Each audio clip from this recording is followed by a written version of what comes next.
5K friends. I hope you guys had an awesome weekend and I hope you spoiled all of your mom's rotten. Today I'm going to read to you the story Flat Stanley Goes Camping.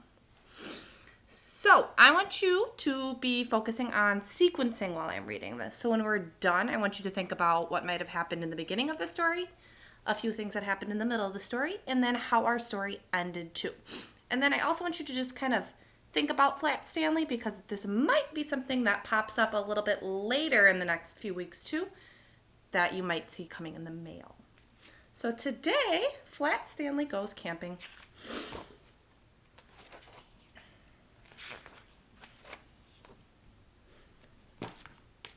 Stanley Lamb Chop lived with his mother, his father, and his little brother Arthur. Stanley was 4 feet tall, about a foot wide, and half an inch thick. He had been flat ever since a bulletin board fell on him. Looks like they're going to the beach. I wonder why. There were lots of good things about being flat. Stanley could put on sunscreen in one swipe. Stanley had the best back float at the pool.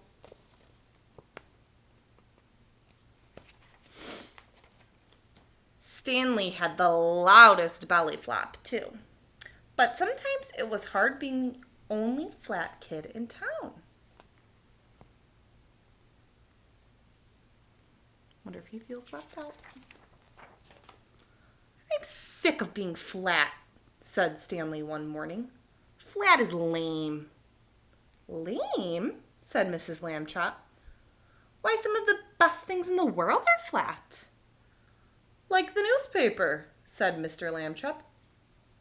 And fried eggs and pancakes and bacon, said Arthur.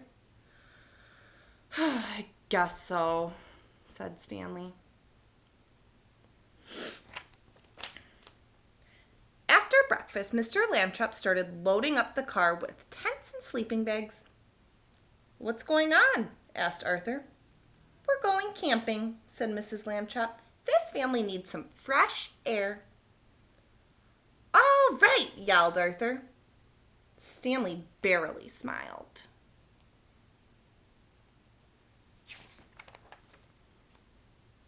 After a short drive, the Lamb Chops arrived at Roaring River Campground. Stanley was helpful as usual. He helped carry firewood. Stanley blocked the wind so his mother could start a fire.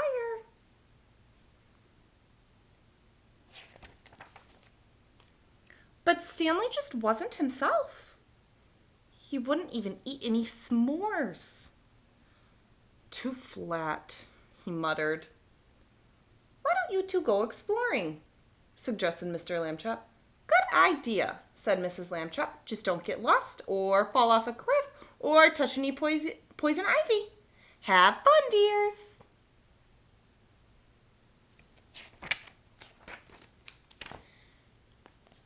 Stanley and Arthur set out. Hey, animal tracks, said Arthur. Let's follow them. The boys followed the tracks along the river, through some trees and up a steep hill with a cliff on one side. The tracks end here, said Arthur.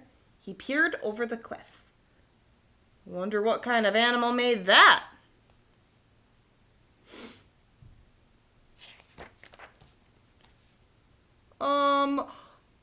Arthur? Said Stanley. Arthur turned around.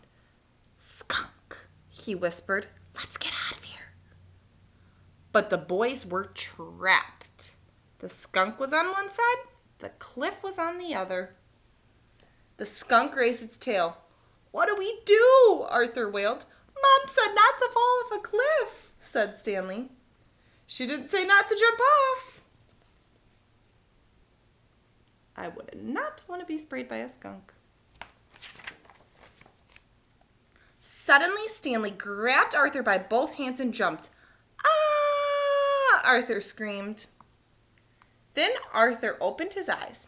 He wasn't falling, he was sailing.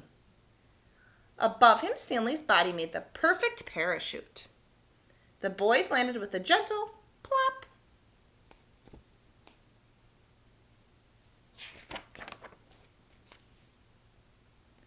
That was awesome, said Arthur. Thanks, said Stanley. Now where are we? Arthur and Stanley looked around. All they saw were trees. We're lost, said Arthur. And it's getting dark. Then Stanley spotted something. There's the river, he said. Our campground is on the river. The boys ran to the water's edge. About a mile downstream were two cozy lamp chop tents.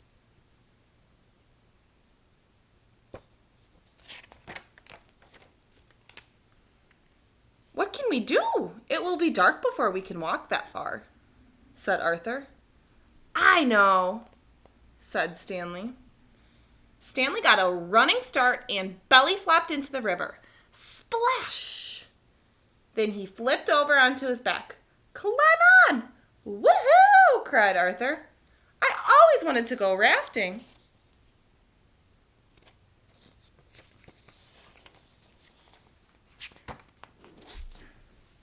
Arthur and Stanley made it back to camp, drippy but safe.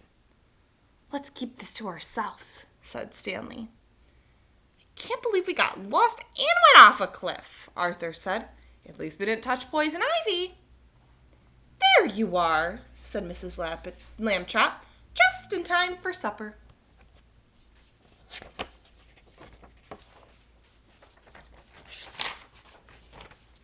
That night, Arthur whispered to Stanley from his sleeping bag, You know, if you weren't flat, you couldn't have saved us today.